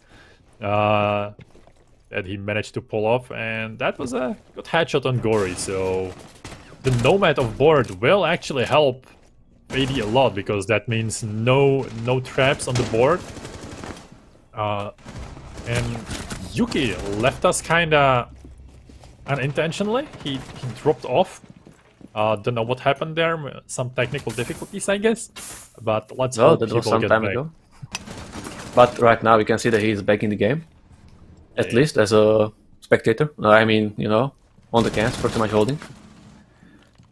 Yeah, I was kind of surprised where the castle went and why is Mozzie playing up there. But we can see that there is a Ghostic trying to find Assassin in the trains. I guess he heard him right now, but Assassin is going by his name and getting the kill there. And another swift headshot at the end on Thrift. That was a proper assassination. Indeed. And even right now we can see that even if it's 4v5, they can still hold the ground. You know, it doesn't matter if player disconnects, they got this. So far, actually solid defense. Even after 3 rounds it's 2-1, but quite well played for Team Fadee Gaming here. Yeah, and it was an interesting hold for the kitchen, because basically none of the fights were held in kitchen or near it. It all happened on the second floor. or outside of the windows. So that's also something you don't see every day. Usually when there is a kitchen hold, a lot of the push is being held in bakery or in the white or in the garage, basically. So it was interesting to see, and we probably will see something similar with the meeting or dining and the reading, because also this side you need to hold it from above unless you want to give them some easy angles, especially with Buck on board and Sledge on board. That there is going to happen a lot of reconstructing of the floors. Indeed. But only if they manage to get the upper floor. Right now we can see that Taran actually stick to the clash. I expected a 6-pick here, but no. We will see some gameplay here with the clash. So I expect actually Assassin or Mangoes that's gonna be playing behind the clash, but we will see what the guys are gonna show us. I think Fadee is taking advantage of the Zofia missing on the lineup of WiLD, because who's the easiest counter for Zofia for Clash is Zofia and Kali, for example, too, but mainly Zofia. So it's yeah, Twitch to some point. But most of the people actually don't know that actually with Twitch drone we can actually zap the Clash and the shields going the way.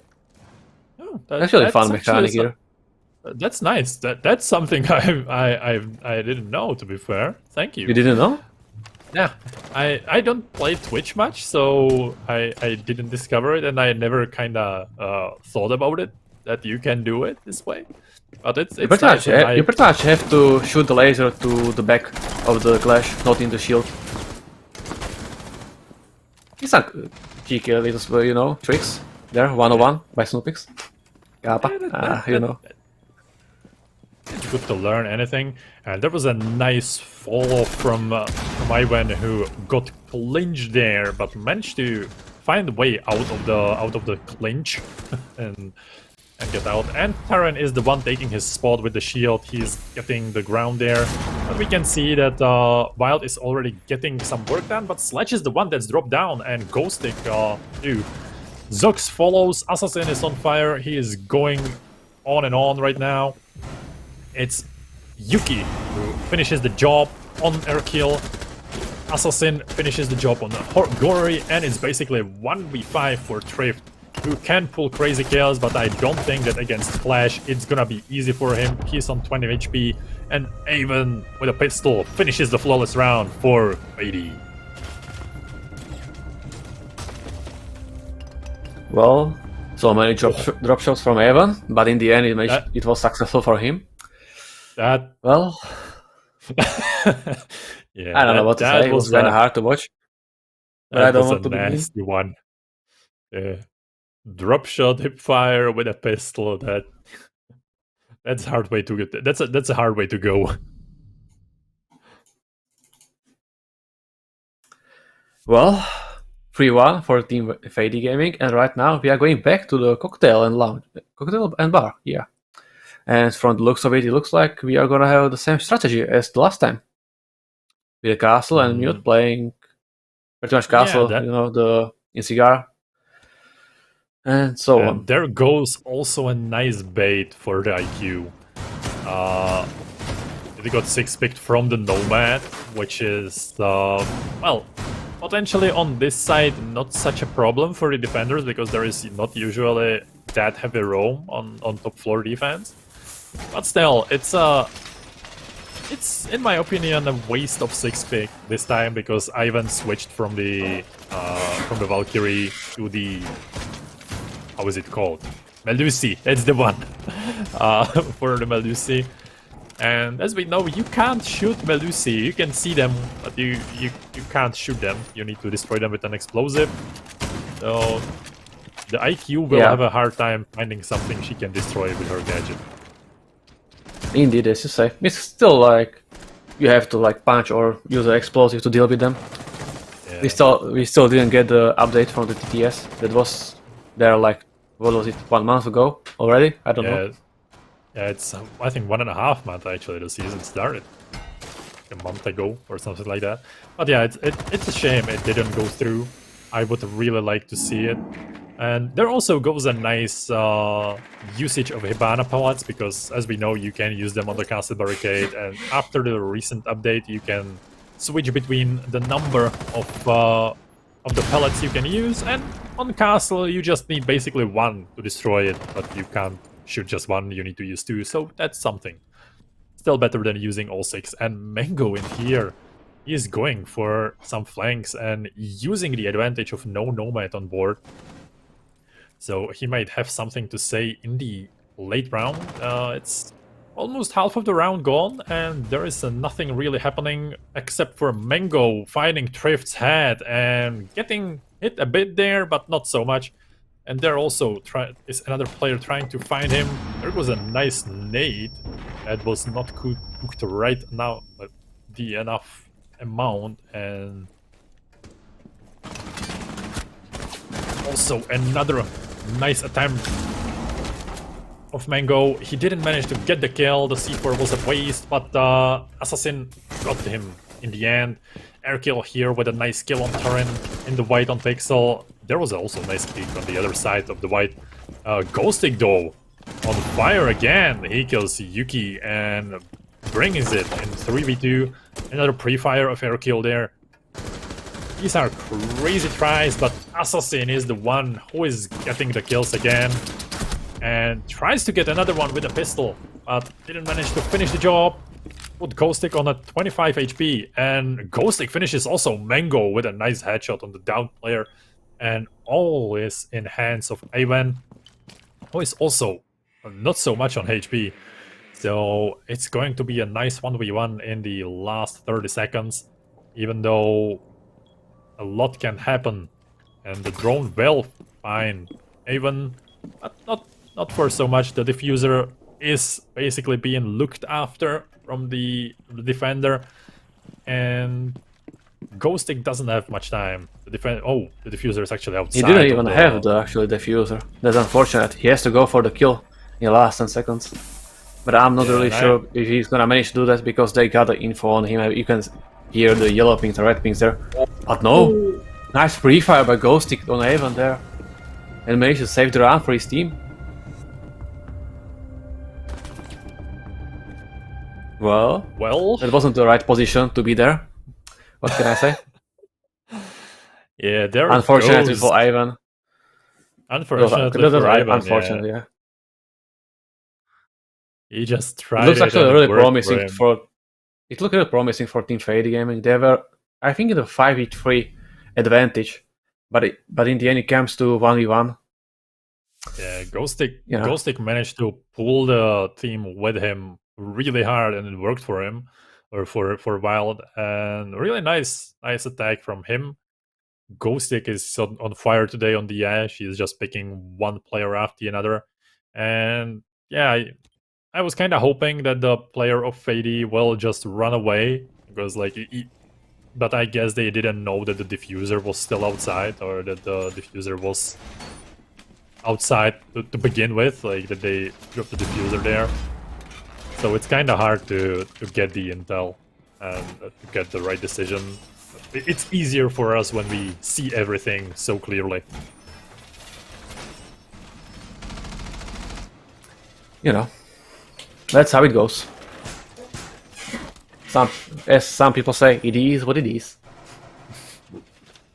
But right now we are in the kitchen, and we can see the same extension that we saw actually the last time. No, actually no. Let me correct that. We are actually not seeing Castle this time. This time I think Yuki is on the mute. So we will probably see something like the SSG ROM clubhouse, but without a vigil, with a Muzi and mute on the ROM. This is gonna be pretty much attacker's gonna have a hard time to do the ROM clear. So they just might decide to just push Bakery. Yeah, and it looks like they are going for it. That WiLD is going hard for the Bakery push. They even have Maverick, so they can basically deal with anything that's in their way. The Maverick will make a fast process with the wall. There is not much to do.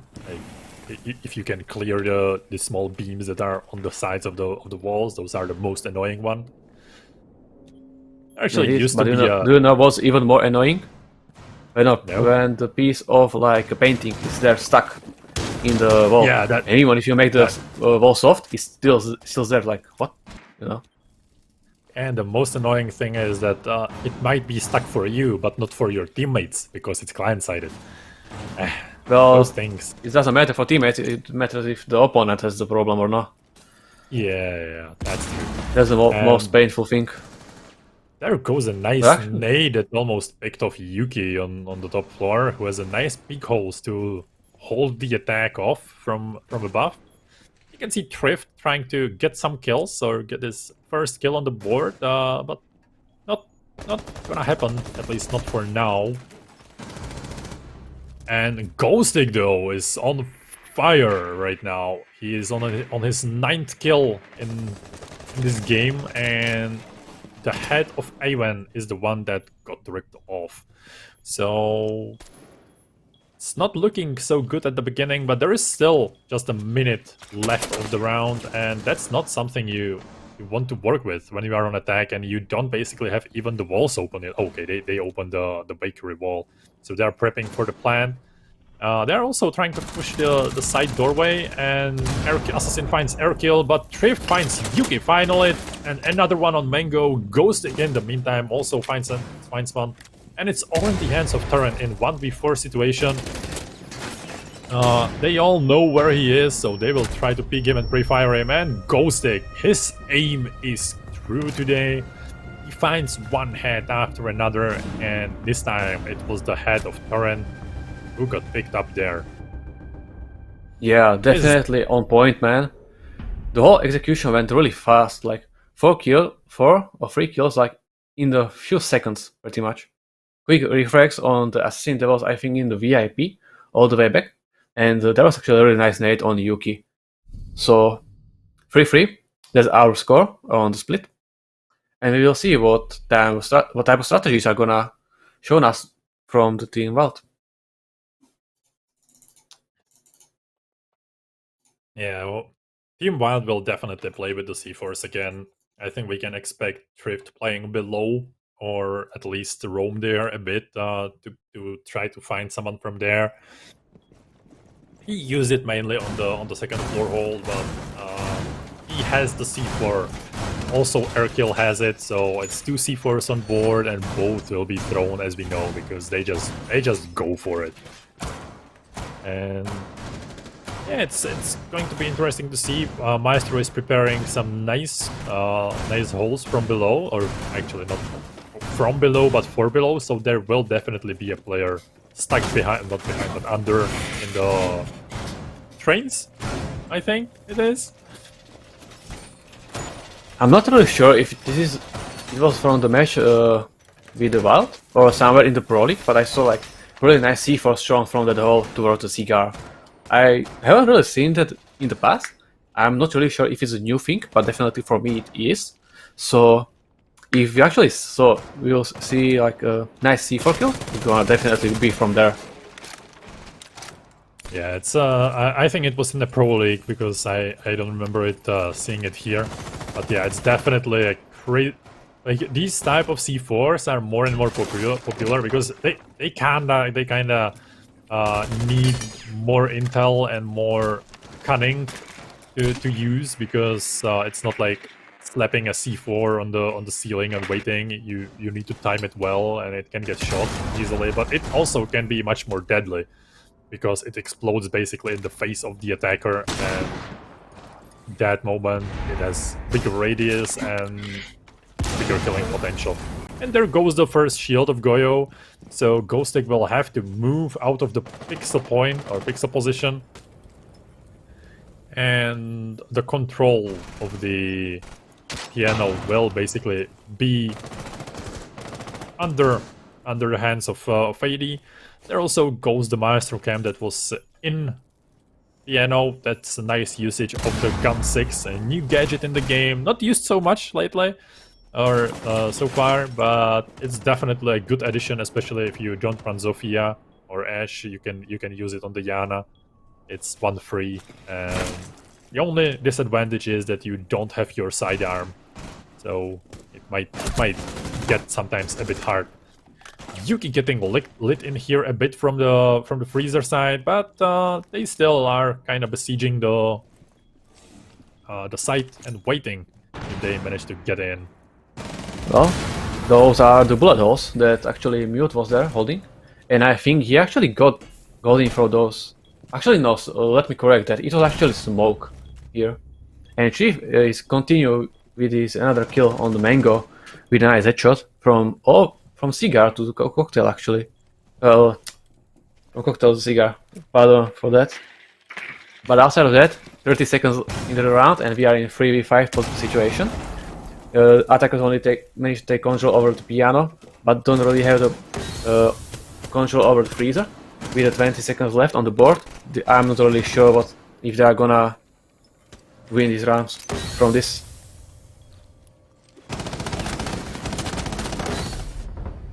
Gore went there with his Alda, found one on Assassin, but Terran refragged him really fast. Hercule finds Idendo, and Treff finishes the job on Terran in the end with his Vector. And there goes the first defensive round for the defenders this time, and WiLD finally getting the upper hand in this match. To be fair, it's their first lead, and I don't think it might be their last lead, because they don't want to get the defense out of their hands, and they will do everything they can. Thrift again on the Goyo and with the C4 in the hand, so any top floor push might be really, really hard for Fadee here. Indeed, as you say.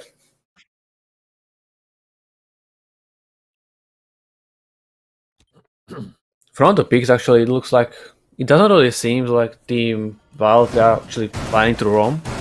Pretty much most of the operators that we can see here are pretty much you can see on the side.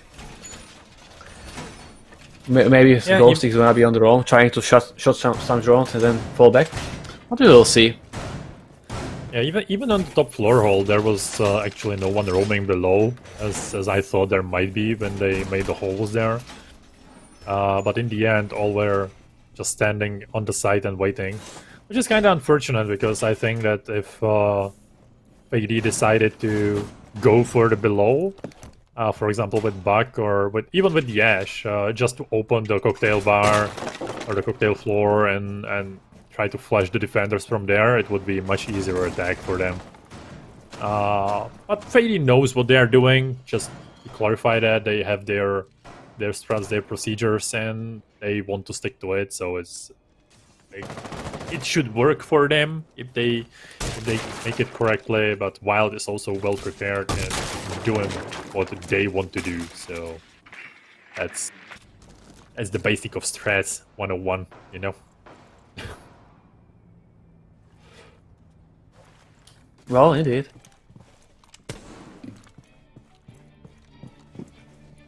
But right now we can see that Assassin is trying to roam clear the map. He got some drones in front of him. They're actually leading his way. And by far now they know that the whole top floor is actually clear. And they will continue towards the second floor, where actually the reading and trains are up.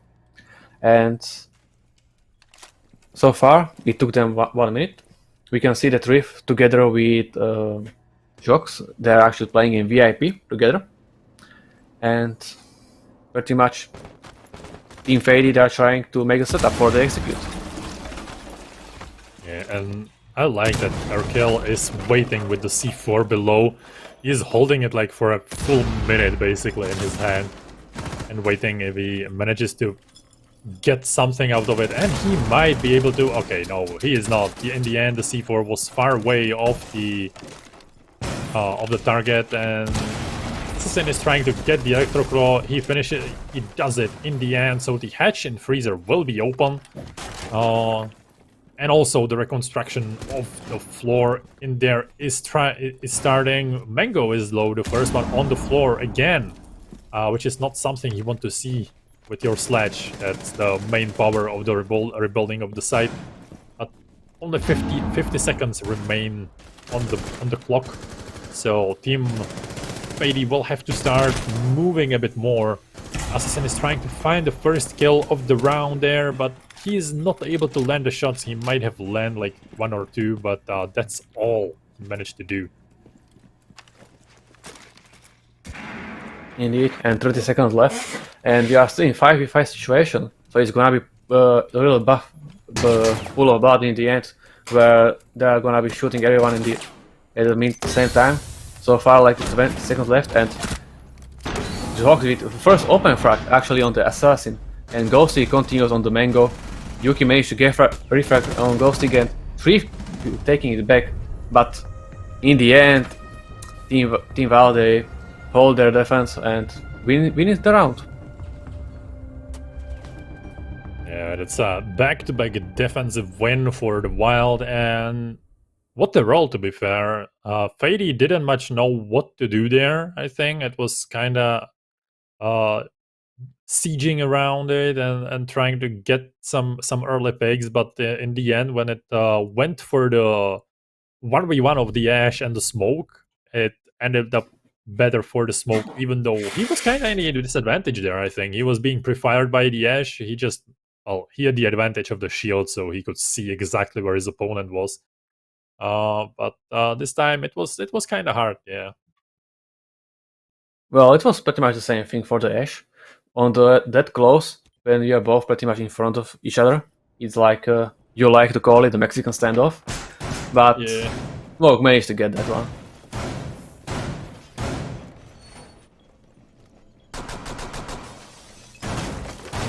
Right now, there is probably the best chance for Fadee to get around. Well, they need it because it's also one of the last chances they might get. And the reading tends to be the easiest one to get because you basically need to clear just the top floor. We can see that they...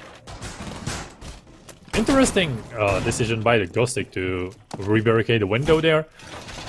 But in the end, it's in my opinion the easiest one to attack. Even though Cafe is all in all, it's just hard to attack. It's a heaven for defenders, to be fair, and good vertical players can do miracles on the defense there. As you say, every single side on this map is really good here. It all comes down to a personal preference. For example, for me, I think this is like the second best side on the map. First one being the cocktail, because like I don't really know like how to pretty much defend kitchen. I don't know. Please don't blame me. So you know. But I really like this reading and everything. Pretty much, I'm feeling really confident here most of the time. It also a lot depends on the setup, but Thrift finds the first pick of the round on the Assassin. That's the top fragger for Fadee this time, off the board. Thrift is finding his ground, so the kills are coming from him in a steady pace. And Yuki, though, finds another one on Zox this time, so that's the smoke of board. That's a huge pick, especially for the late round. That tends to be the issue in here a lot. And Gory might be an easy pick here. He might think that there is someone on the window, and he probably knows there is someone, or gets called elsewhere. And there might be a nice cheeky C4 kill, but Avon is the one that picks Ghostic. And picks another one on Thrift. That's a nice change of pace from Fadee. They managed to get another one, and now it's just a bit of a hold from the player on the window on white, who's basically holding Gory there, and finishes the job on him. So Airkill is the last man standing for WiLD. The player on white is already gone, so it's going to be interesting to see if he manages to get the kills. He misses his shots on Mango, went wide there, and finds the shot on Taren though. Nice headshot with the Valkyrie MPX. The C4 might find someone, but it doesn't. So it goes for the flank. Tries to get one, but there was a drone, so I think they know about him. And Yuki, from the ground, finishes the job on the head of Herkill. Yeah, this was pretty much a solid attack from the Team Fadee Gaming.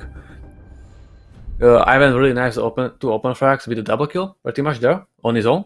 that's like really weak, I would say. And right now they are still trying. It's not even, but they are trying to even the score here. Right now, 4-5 in favor of Team WiLD. And Team Fadee Gaming, they're gonna have like a hard time right now because we are going back to bar and cocktail lounge. Yeah, that's the side they had basically the biggest problem with. And I really think they should try to get it from below a bit, especially in the reading, just to do a bit of a reconstruction there, try to flush the Maestro from his strong position behind the cocktail bar, and try to get it there, because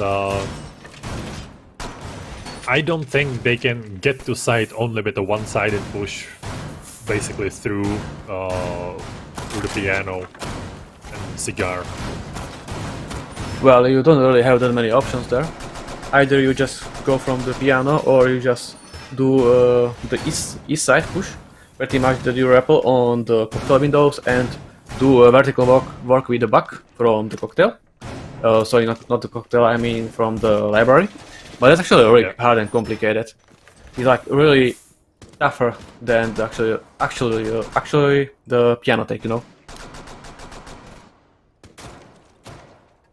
And right now we can see that Team Fadee Gaming, they don't have like buck only, and when you want to count on Zofia and Ash, I don't think that's enough.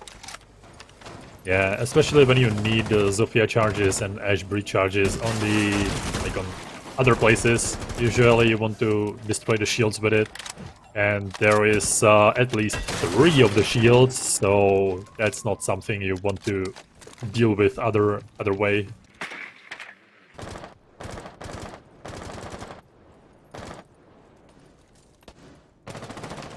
And right now we can see that WiLD is basically holding their side. They are playing a bit of a turtle strat. They are just all hunkered down on side behind the shields, basically with the same setup as before, holding long angles and playing with it. I think that the cameras will be a fast process there. The first Maestro Cam is gone, but there goes 2 kills. I don't know how I could miss that for some reason, but Mango and... Was it a run out? Actually no, there was a C4 kill from the heaven window on the library doorway all the way back. So I haven't really seen anyone actually throw C4 from there, but he managed to get a nice double kill. Eventually he got a refract, but that was I think too late. Well, and right now 1 minute left for situation. Like, whew. Yikes. And the C4s are deadly in the hands of Thrift. It's just something you need to count in. We are getting in the last minute of the round. This time I think Fadee has it a bit more in their hands than before, because they are still kind of a bit under control there, but it's still going to be really hard for them because the long angles are not in their favor. Assassin though finds the first one, Hercule though refrags Assassin, Gory finds another one, and also finishes the job on Avon. So Gory again with the Elda. The amount of bullets you can fire from this gun is crazy, and he just killed them all in the rush. So there goes the match point for WiLD, and we are gonna go back in kitchen, I guess, where this match might get a bit more dramatic, or might get a result. Yeah, as I say, the final execute was really fast and the players just decided to go for the kills, but in the end it didn't really work for them, and Maestro get a nice double kill in the end. So well played by Team WiLD. Yeah.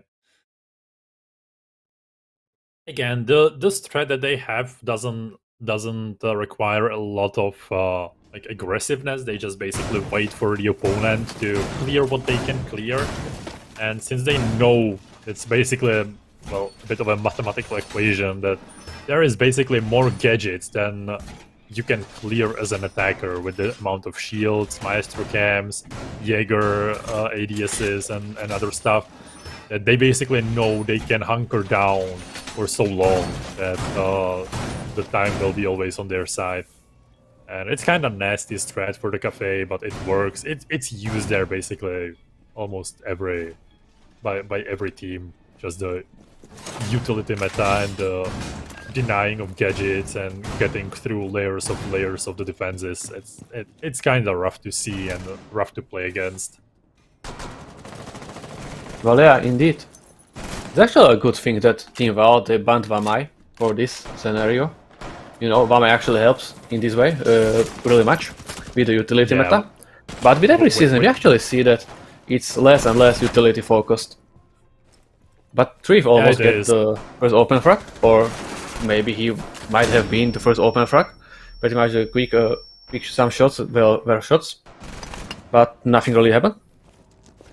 And from the look of it, it looks like Team Fadee Gaming are trying to roam clear the same way that they did the previous time when they were attacking this side. But yeah, I hope this time it's gonna be faster, because like when you are decided to execute the side when there's like 30 seconds left and you don't have control of VIP, I don't think that's gonna be successful, you know. Yeah, that is true. But right now it looks like they basically cleared the map in a minute. They still are not entirely sure. There goes a C4, but I don't think it has blown yet. It's still waiting. It's pre-placed, and there goes the C4, but doesn't find anyone. They waited kinda well there, and they will try to clear the electro that's on the hatch. That goes off, but Terran is the one getting lit really well, and Thrift finishes the job with the C4 again. So that's 3 kills with 2 C4s for Thrift in the last 2 rounds, and also another first pick of the round goes in the hands of WiLD. Indeed, So... Thrift is definitely the master of C4s, man, here. So many kills with the C4 he just had on this map, especially on this side. Like, he goes. That was a really nice shot on Avon. That was nasty, man. Yeah, that was a nasty shot. Lucky one a bit, but also a skillful. He's getting lit back a bit from the top floor, getting on a sliver of HP, but Mango is on even a smaller sliver of HP, on like 2, maybe 3 there. So anything might basically kill him. Yuki knows about Thrift, and I think Thrift also knows about the player above him. So they are going to push into each other, and it will be who shots first. And Yuki is the one who finds the head, but is being refragged really fast by Ghostic. And it's 2v3-ish. Gory is down on the floor. Assassin finds Airkill, so they're basically in 2v2 situation. Assassin finds another one on Ghostic, and we are getting in 2v1 situation because one guy is on the floor. Zox finds the head of another one and finishes the job with a nice clutch in 2v1 scenario with the SMG-11, 16 bullets and life. That's what he just went there for. Yeah, those were some nice shots in the end by Shox, but he managed to save the round for his team there. But unfortunately for Team Fadee Gaming, it didn't go down so well. Even Assassin with the 13 frags and with the double kill in the end, in the last round, it wasn't just enough there for their team. So yeah, this match didn't well by the standards of Fadee. I think that it was kind of rough for them. Especially the attacking. I think that Cafe is not their playground to be there. Right now we are waiting for a production to switch from the game, but hopefully it will get there sooner or later. Oh, there we go. Now you can enjoy our lovely faces. But yeah, it was definitely a good game from WiLD. Again, their defense on Cafe is really solid, and I don't think any sane team will try to get against them on Cafe unless they're really well prepared. Because as we've seen, the defenses were pretty similar with the defenses they played against Plague. So it might be easy to crack, but you need to prepare for it. Indeed, as you say, everything you said was 100% correct. Yeah. Okay, and interview is ready, so we will talk with the winner side of the WiLD. Can you guys hear me? I had some lag issues. We Hello can see there. you, Zox. Hello Hey. there, and congratulations to the win. It was a nice match, and again, nice C4s from Thrift there. Yeah. How did you prepare for this match? Were you preparing some special things, or did you basically went for the things that worked against Plague there? We didn't do any special. We didn't even warm up or anything. We just sat down and play our game. That's all basically. Yeah, it was nice to see that your attack was actually a bit snappy there. You managed to pull out 3 attacking rounds on Cafe, which is not usually what you see. So that also showed your character there, and really nice plays. Especially Ghostic went crazy in this match. Yeah, he did. He definitely did. I don't think there was any headshot he missed. I think he killed heads even behind walls, and especially I think one of the breaking points, at least for us, was the clutch when he managed to win the 1v1 without the diffuser. Did it help you a lot for the next rounds there? Oh yes, definitely. When he won that round, when he clutched it, I basically jumped in my chair. I was so happy. He's so good, man. No words. Yeah, I think everyone was surprised because that was like. Did you had an intel there, or was it just a lucky guess from him? We had the info. Like we knew that Melus is on white stairs, but when he basically entered the long desk area, we just I don't know. We just heard the guy. He's there. Yeah. Basically. Sometimes when the sound works in Siege, it's lovely. Oh yeah, when it works. Yeah, so basically with this win, you secured your first spot in the league. So next week is going to be just basically a walk of winning a team. Are you preparing some specialties for the playoffs, or are you going to play the same way as dominant as now? I think we're gonna keep playing as it is now. We're just gonna keep rolling. I think we're in a good winning streak, in a row, and we just need to keep this. The mood and everything just so good in the team currently, and I hope it's gonna stay as it is now. Yeah, I've been actually looking in the stats, and the last official game you lost was in the qualifiers for this league. That's the last time you lost. Since then, you won every single round, every single game, and in a quite dominant way. The closest match was with the Plague, so well played, really well played. Thank you. Yeah, and I have one more question. With the C4s, how did you learn to be deadly as that? When you played against Plague, it was you and Thrift just ripping with the C4s everyone, and this time just Thrift though, but still, the C4s with you guys are just crazy. I have to say it wasn't me, it was Herky. Oh, it was Herky, sorry, yeah. Yes. I can't take this from him, it's so his. But yeah, I don't know, sometimes we use prep C4, sometimes we don't. Basically, it's so random. Yeah, but it works for you, and that's good. So, best of luck for the last play day, and especially after that in playoffs. And let's hope to see you again on the interview table. Thank you. I hope to be here again soon, very soon. Yeah, that's good. So have a lovely rest of the weekend. Enjoy. You too. Yeah, thank you. Thank you, guys. So there we have it. They are just playing their game. They're confident. The morale is, I think, or the psychological aspect of Siege is also one of the huge parts of this game. So when you are on the roll, you just roll over everyone. And you are muted, Snoopix, so no one can hear what you are saying. I apologize for that. My bad, sorry. Just a force of habit that someone else is talking, I just mute myself. But in the end, those were some really confident words by the Shocks, and we can see that they are happy with their performance. And yeah, definitely, so, it was actually good, definitely a good match there to watch. That is true. And that's basically all for today. I have to admit I am not sure how it looks with the next playday and streams, because there are some issues regarding qualifiers for Challenger League and scheduling issues. So we might you will have to watch closely of our social media to get the right intel, but we will definitely try to stream as many games as possible for you. But enjoy the rest of the evening, rest of the weekend, and the lovely weather that's outside. So see you next time. Bye.